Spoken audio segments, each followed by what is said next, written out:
morning, it's me. Look at my lovely colors. I'm right in the sun and it's kind of blinding me. I can't really see. Even though the sun is not in my eyes, everything is a little too bright. Anyway, I've been sitting in the car as we drive to church and have some time to wait while Willem goes to his meeting. So I've been coiling. Now, I have a few little rules I'm learning. I haven't been able to find much about coiling. Okay, but what I have learned is that to attach them to each other, each row, looks pretty unkempt, doesn't it? This is a better side. To attach them to each other, you do a figure 8.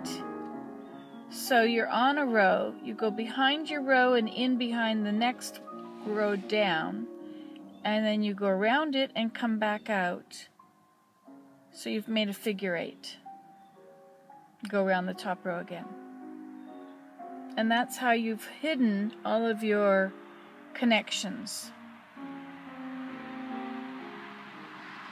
So you don't have it going over 2 rows.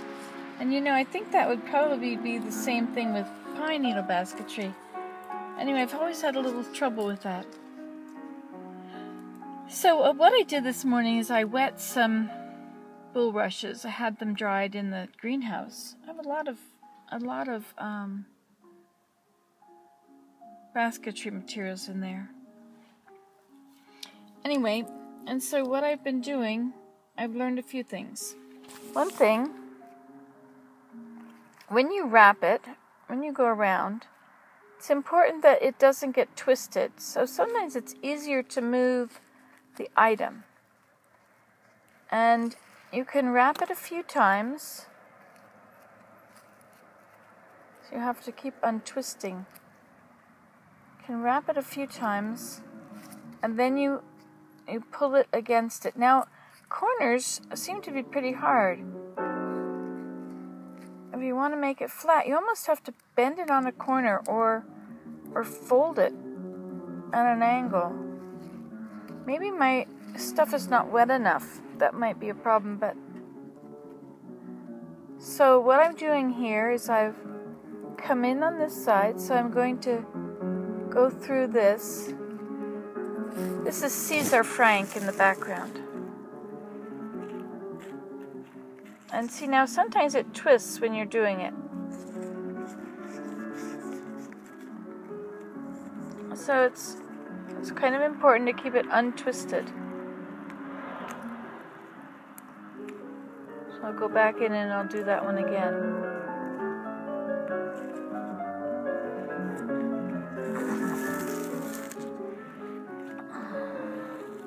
See, my raffia gets twisted easily. Okay, so now I've got it in without a twist. But sometimes the twist in the rest of the raffia becomes a problem.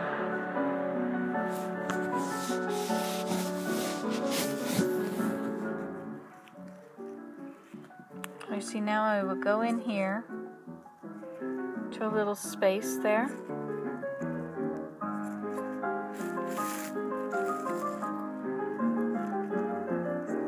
So if you have it flat and then you hold it with your thumb, so you pull it through and then the twist that's in this that's going to mess it up isn't going to affect it.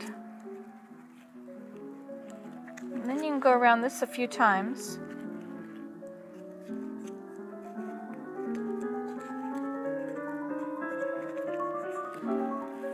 I haven't perfected these corners yet.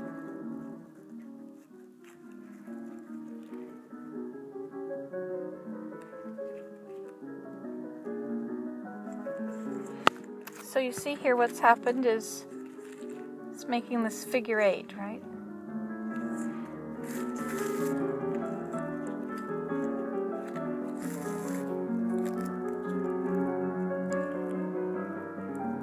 And then from the back I come out and I complete the figure 8.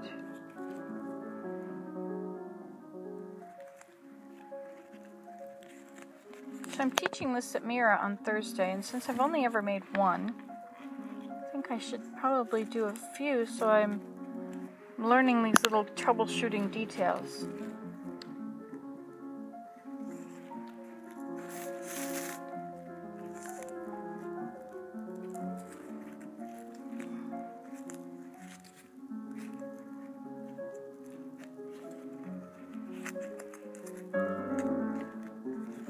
And then once you want to go up the sides, it's just like a pine needle basket where you lay it on top of the last row.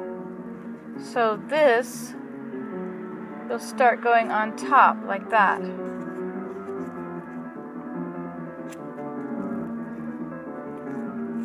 But of course I have the case of the twisted raffia again.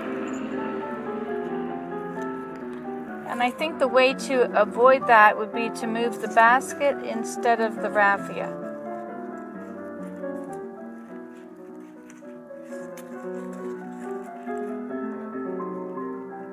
Now ideally you would cover the entire item with the raffia, so you're actually hiding the whole thing.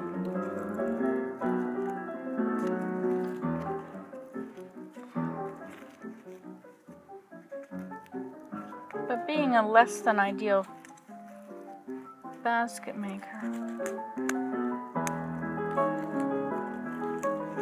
But you know, I think what happens is people that are very good at something,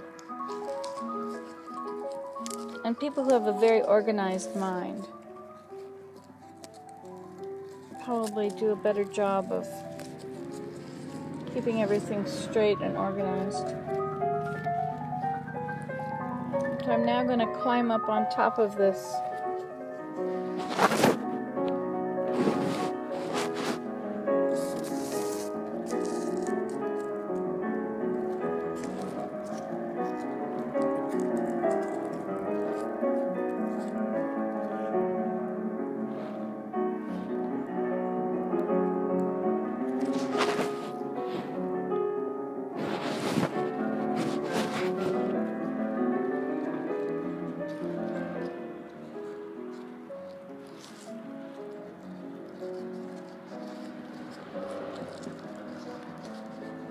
And your raffia is moist, as is your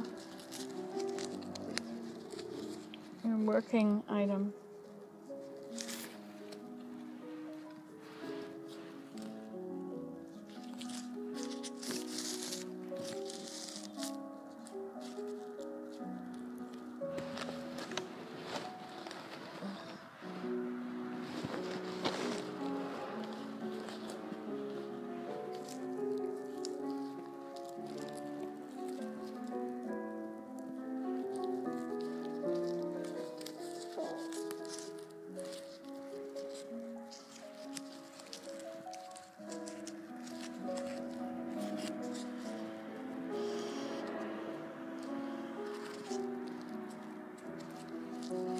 Or you could keep it flat.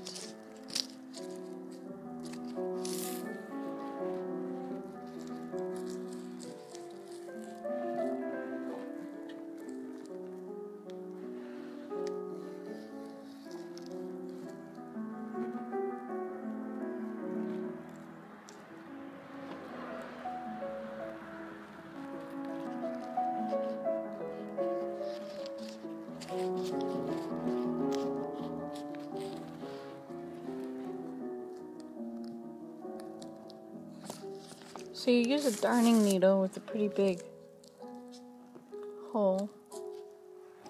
Now you're going to add another one, you see?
I don't know how I'm planning to teach a whole basket making lesson in a couple of hours.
So I'm trying to stick my needle in between the previous ones instead of cutting through the middle of anything.